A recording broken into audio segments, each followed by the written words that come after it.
I guess I'm going to spend about 5 minutes talking about the use of AI around people management, and it seems like a pertinent topic given I think the feedback results of the poll, but not surprising. Now, AI is a big part of our daily lives. Whether we're driving a car, watching Netflix, doing online shopping, or even checking things with Alexa. But when you think about AI in the workplace, the typical vision is about soulless robots taking over jobs. And so I guess people struggle to think how AI could help employee engagement, which is a very touchy, feely, human, personal thing. So rather than talk conceptually, I thought I would give a few examples about the experiences of a hypothetical leader, Sally, who's a senior business leader and who is very adept and is using a lot of AI solutions around people management. So let's start with Sally wanting to recruit someone who's probably one of your frontline advisors, a difficult role to hire. Her recruitment team has advertised, not getting responses. She then uses an AI solution that does several things quite differently.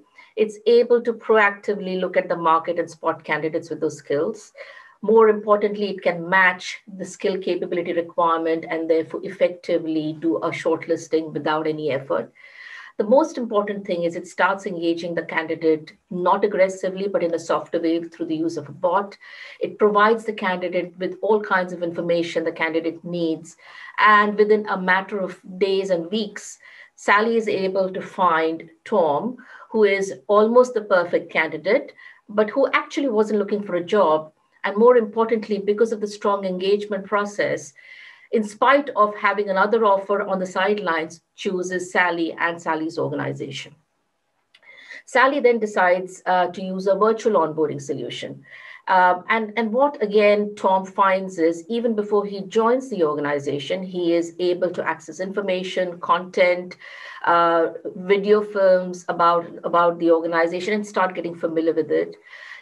Coffee chats with his teammates have been organized. He gets a virtual tour of the office, and because it's locked down, he can't go in, but he's able to really get a good understanding of where he's going to sit, what the facilities are like.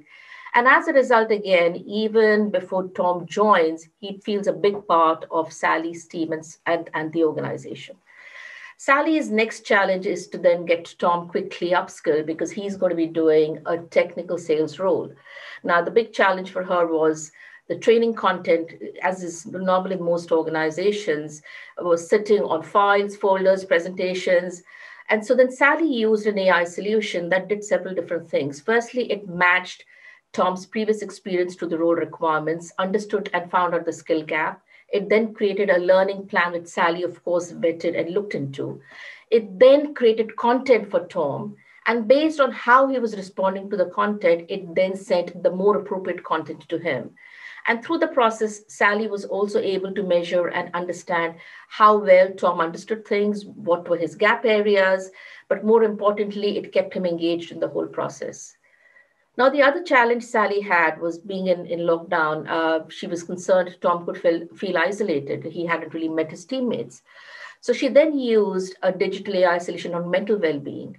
And what it helped Tom do is, on a regular basis, it helped him understand his mood fluctuations. More importantly, it gave him access to a lot of supportive content which he could use. But it even allowed him the use of a therapist, an actual live therapist, if he felt the need to.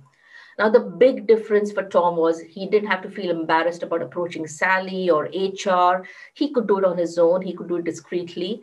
But more importantly, he felt very cared and understood for by Sally and by his organization. Sally was also very keen on mentoring, and she knew that apart from her, it would be good for Tom to have someone else who could be a mentor. And again, I think her HR team provided her with a great mentoring solution, which did several different things.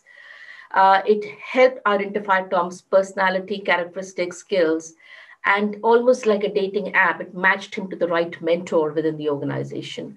But then it helped Tom and the mentee set up meetings, schedule things, get feedback. And again, I think Sally could do that in the comfort of knowing that things were happening, Tom was engaged. And more importantly, she could see themes emerging for the team, which helped her understand what kind of support she should be giving to the team.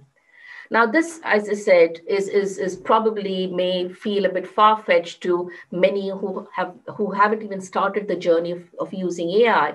But hopefully, I think it gives you a flavor of the popular misconception that AI is only used for productivity, for hard processes. It can't be used for people management. And the use of this, definitely, we run an innovation hub which helps business teams and HR teams innovate and pilot an AI solution around people management. And what we find is the greatest level of interest actually is around feedback, mentoring, coaching, which I think managers anyway used to struggle with, but are finding it more challenging given remote working is here to stay. Um, the other big area of interest we are finding is around D&I. I think that's top of the agenda for a lot of firms.